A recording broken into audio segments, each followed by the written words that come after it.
উদ্দুপাতন কি দেখো, উদ্দুপাতনটা হচ্ছে একটু খেয়াল করো, উদ্দুপাতনটা হচ্ছে এটাও একটা কিন্তু প্রক্রিয়া। কোন প্রক্রিয়া? যে প্রক্রিয়া কোনো কঠিন পদার্থকে, আর সবচেয়ে বেশি ইম্পর্টেন্ট এটাই, কঠিন পদার্থকে তাপ প্রদান করলে সে যদি কি সরাসরি বায়বীয় পদার্থে পরিণত হয়, অর্থাৎ মাঝখান দিয়ে কি তরল পদার্থে পরিণত হচ্ছে না, তার মানে সরাসরি সে বায়বীয় পদার্থে পরিণত হচ্ছে। তাহলে এখন এখানে কিন্তু আমি তাপ প্রয়োগ করতে হবে। তাহলে দেখো উদ্দুপাতনটা কি একটা প্রক্রিয়া। কোন প্রক্রিয়া? যে প্রক্রিয়া কোনো কঠিন পদার্থকে তাপ প্রদান করলে তা তরলে পরিণত না হয়ে সরাসরি কিসে বায়বীয় পদার্থে পরিণত হয়, তবে সেই প্রক্রিয়া কি বলে? উদ্দুপাতন বলে। ক্লিয়ার? তাহলে উদ্দুপাতন হচ্ছে কঠিন থেকে সরাসরি বাষ্প বা বায়বীয়। আচ্ছা, এখন এই উদ্দুপাতন যারা ঘটে তারা ম্যাক্সিমাম গুলা কি কঠিন পদার্থ। এখন এই উদ্বাহী যৌগ কাকে বলে? উদ্বাহী যৌগ, উদ্বাহী যৌগ, ঠিক না? তাহলে উদ্বাহী যৌগ কারা? যারা যে সকল যৌগগুলো কি উদ্দুপাতন সম্ভব তারাই তো কি উদ্বাহী যৌগ। তার মানে আমরা বুঝতেছি কি যে সকল কঠিন পদার্থকে তাপ প্রদান করলে তারা তরল পরিণত না হয়ে সরাসরি বায়বীয় পদার্থে পরিণত হয়, সেই সকল পদার্থগুলো হচ্ছে কি আমার উদ্বাহী যৌগ, ঠিক না? এরকম উদ্বাহী যৌগ তোমার 6টা উদ্বাহী যৌগ আছে। কয়টা উদ্বাহী যৌগ? 6টা। এই 6টা উদ্বাহী যৌগগুলো আমরা কি এখন একটু দেখব।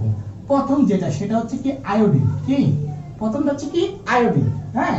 দ্বিতীয়টা হচ্ছে কি কার্বন ডাই অক্সাইড, তবে কঠিন কার্বন ডাই অক্সাইড। এই আয়োডিনটা অবশ্যই কি কঠিন অবস্থায় আছে। এখন 3 নম্বরে যেটা দেখবো আমরা কি অ্যালুমিনিয়াম ক্লোরাইড। কি অ্যালুমিনিয়াম ক্লোরাইড। 4 নম্বরে যেটা আছে সেটা হচ্ছে নিষাদন আমার কি অ্যামোনিয়াম ক্লোরাইড। 5 নম্বরে যেটা আছে সেটা হচ্ছে আমার কি কর্পূর। কি কর্পূর, হ্যাঁ কর্পূর। 6 নম্বরে যেটা আছে সেটা হচ্ছে আমার ন্যাপথালিন। কি ন্যাপথালিন। এই 6টা হচ্ছে আমার কি উদ্বাহী যৌগ।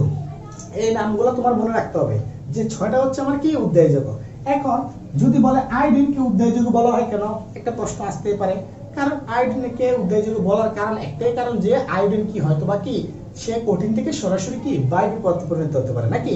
তাহলে যদি এমন টাইপের প্রশ্ন করে যে আয়োডিনকে উদ্বাহী যৌগ বলা হয় কেন, প্রথমে বলবা কি আয়োডিনকে উদ্বাহী যৌগ বলা হয় কারণ আমরা জানি যে সকল যৌগগুলোকে তাপ প্রদান করলে তা কঠিন থেকে সরাসরি কি বায়বীয় পদার্থে পরিণত হতে পারে, তারাই হচ্ছে কি উদ্বাহী যৌগ। এখন হয়তোবা কি আয়োডিনকে আমরা কি তাপ প্রদান করলে, এই কঠিন আয়োডিনকে যদি আমরা কি তাপ প্রদান করি তাহলে সে কি করে সরাসরি কি গ্যাসীয় আয়োডিনে কি পরিণত হয়, যার কারণে সে একটা কি উদ্বাহী যৌগ। ক্লিয়ার? এ হচ্ছে তোমার কি বিভিন্ন কি প্রক্রিয়াগুলো।